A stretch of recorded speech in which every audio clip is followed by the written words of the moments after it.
লেকটাউন থানা থেকে বলছি, আপনার ছেলের একটা অ্যাক্সিডেন্ট হয়েছে, আপনি আপনার ওয়াইফ এখনই আসুন। বিধাননগর কলেজে জিএস, অনুরাগ সিং দীক্ষিত, মায়াঙ্ক রায় আর সানি ওদের ফ্ল্যাটেই ওরা মেরে ধুয়ে দিয়েছে। পুলিশ প্রশাসন ওটা আত্মহত্যা কেস চালিয়ে দিয়েছে। যেহেতু সুজিত ঘোষ নিজে ওখানে টানা থানায় নিজে উপস্থিত ছিলেন, ওনার আমাদের নিয়ে যেতে চাচ্ছিলেন ওনার কাছে। আমরা যাওয়ার আগে পোস্টমর্টম আর্জি করে বডিতে কোনো শনাক্তকরণ করিনি, জোর করে আমার ছেলেকে পুড়িয়ে দিল। সুজিত বসুর নামটা আমরা বলছি এই কারণে, যখন লেকটাউন থানায় গেলাম তখন 4-5টা ছেলে এসে, আমার 2-4টা ছেলে এসে বললো সুজিত বাবুর সঙ্গে একটু কাইন্ডলি দেখা করুন। ওরা যদি নাই আসবে, নাই মানে তার আমার ছেলের গায়ে আঘাতের চিহ্নগুলো থাকবে কেন?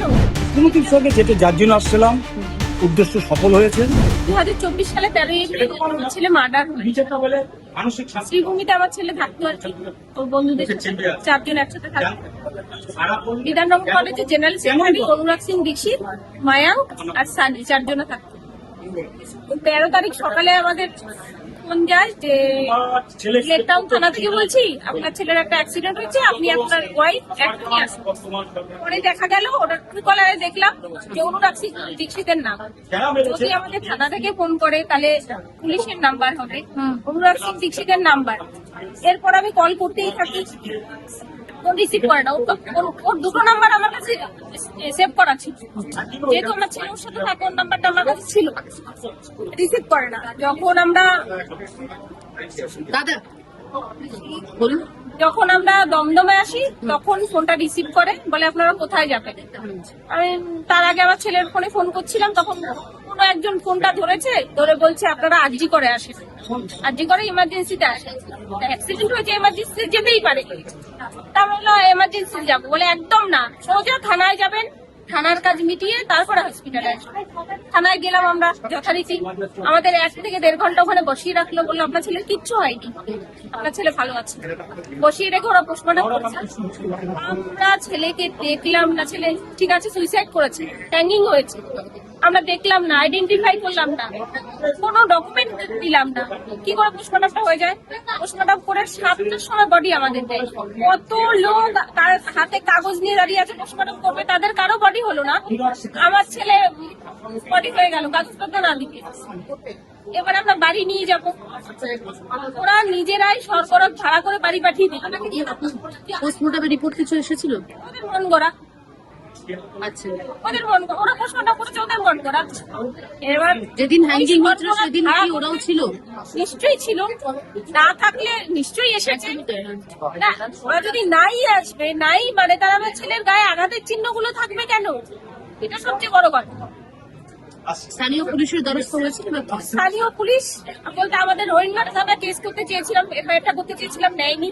তারপরে লেকডাউনে করতে আসলাম, নেবে না, অনেক রিকোয়েস্ট করে বিজেপির নেতা ধরে তারপরে কি এফআইআরটা করা হয়, তাও ওদের মন গড়া। তিনি যেভাবে বললেন সেভাবে আমাদের লিখে দিতে হলো, তারপরে এফআইআরটা নিলেন, কিন্তু কোনো পদক্ষেপ হয়নি, না অ্যারেস্ট হয়েছে না কিছু।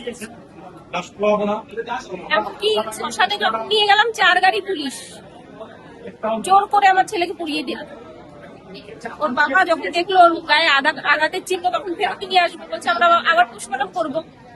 পুলিশ বলছে যদি এখানে এখন বডি পোড়ানো না হয় সবার হাড়গোড় ভেঙে দেবে। আর আমাদের বিজেপির মন্ডল সভাপতি ওকে বলছে তোকেও পুড়িয়ে দেবো সাথে, দিয়ে জোর করে আমার ছেলেকে পুড়িয়ে দিল। এটা মানে জিএস ছিল তো? কোন কলেজে জিএস ছিল? বিধাননগর কলেজের জিএস অনুরাগ সিং দীক্ষিত। ইনি কি ঘনিষ্ঠ কোনো? সুজিত ঘোষের ঘনিষ্ঠ, যেহেতু সুজিত ঘোষ নিজে ওখানে টানা থানায় নিজে উপস্থিত ছিলেন, ওনার আমাদের নিয়ে যেতে চাচ্ছিলেন ওনার কাছে, সৌরভ নামে কেউ একজন সহযোগী। মানে আপনার ছেলের মৃত্যুর পরে সুজিত ঘোষ থানাতেও ছিলেন? নিশ্চয়ই ছিলেন, আমাদের যেহেতু নিয়ে যেতে চাইলেন ওনার কাছে, তাহলে নিশ্চয়ই উনি ছিলেন। আজকে কি কথা হলো দেখুন? আজকে আমাদের সুজিতবাবু আশ্বস্ত করলেন যে উনি সিপি কে অর্ডার দিবেন আর সঠিক তদন্তটা হবে, আমরা ন্যায় বিচার পাবো, তাই বললেন। কি নাম দেখি আপনার? আমার নাম অমিতা দে, আমার ছেলের নাম সৃঞ্জয় দে। কথা হলো মুখ্যমন্ত্রীর সঙ্গে? মুখ্যমন্ত্রীর সঙ্গে যেটা যার জন্য আসছিলাম, উদ্দেশ্য সফল হয়েছে। উনি মানবিক দিক দিয়ে দেখলো, কথা শুনলো এবং ন্যায় বিচারের জন্য যেটা করণীয় সে করবে, এই বলে আমাদের আশ্বস্ত করবে। কি মানে আপনি তো অভিযোগ করছেন যারা জিএস ছিল বিধাননগর কলেজের, তার পাশাপাশি সুজিত বসুর বিরুদ্ধে একাধিক অভিযোগ করছেন, ঠিক কি ঘটেছিল সেই সময়? আমার ছেলে লহরা রামকৃষ্ণ মিশনের ছাত্র ছিল, 2024 সালে 13 এপ্রিল আমার ছেলেকে বিধাননগর কলেজে জিএস, অনুরাগ সিং দীক্ষিত, মায়াঙ্ক রায় আর সানি, ওদের ফ্ল্যাটেই, সানির ফ্ল্যাটে থাকতো, ওরা মেরে ঝুলিয়ে দিয়েছে। পুলিশ প্রশাসন ওটা আত্মহত্যার কেস চালিয়ে দিয়েছে। আমরা যাওয়ার আগে পোস্টমর্টম আর্জি করে কোনো আমাদের বডিতে কোনো শনাক্তকরণ করিনি। রাত্রে পুলিশ দিয়ে পোড়ানো, চাকদা তালাল পুলিশ দিয়ে পোড়ানো। এর পিছনে তখনকার তৎকালীন সরকারের প্রভাবশালী নেতা সুজিত বসুর নামটা আমরা বলছি এই কারণে, যখন লেকটাউন থানায় গেলাম তখন 4-5টা ছেলে এসে, আমাদের 2-4টা ছেলে এসে বললো সুজিত বাবুর সঙ্গে একটু কাইন্ডলি দেখা করো। সুজিত বাবুর সঙ্গে যখন আমার ছেলেকে জোর করে পুলিশ পড়ালো, তখন আমার মনে হলো যে এটা পুরো প্রশাসনিক লেভেলের কাজ হচ্ছে, কারণ আমার ছেলে মন্ত্রী, এমএলএ, সায়েন্টিস্ট কিছু না। তার রাত্রে পড়াতে গেলে 4 গেলে পুলিশ আসবে কেন? আর এখন জোর জবরদস্তি করছিলেন। এই কথাটাই বললাম। মুখ্যমন্ত্রীর কাছে গভীর আস্থা আছে, মানবিক মুখ্যমন্ত্রী, আইনের পথেই চলবে। আমরা জানি এটা শাসকের আইন চলছে, আইনের শাসক চলছে, শাসকের আইন চলছে। নিয়ে আশ্বস্ত করলো, আমার ভালো লাগলো। আপনার নাম পরিচয়? আমার নাম যোগু দে, কোথা থেকে এসেছেন? হরিণঘাটা, নদীয়া। একবারে হরিণঘাটা নদীয়া থেকে এসেছেন। মা বাবা ছেলেকে হারিয়েছেন এবং তারা দাবি করছেন ছেলে লেকটাউনে থাকতেন, বিধাননগরের স্পোর্টিং ক্লাবে তিনি ছেলে থাকতেন, শ্রীভূমি স্পোর্টিং এ সেখানে থাকতেন।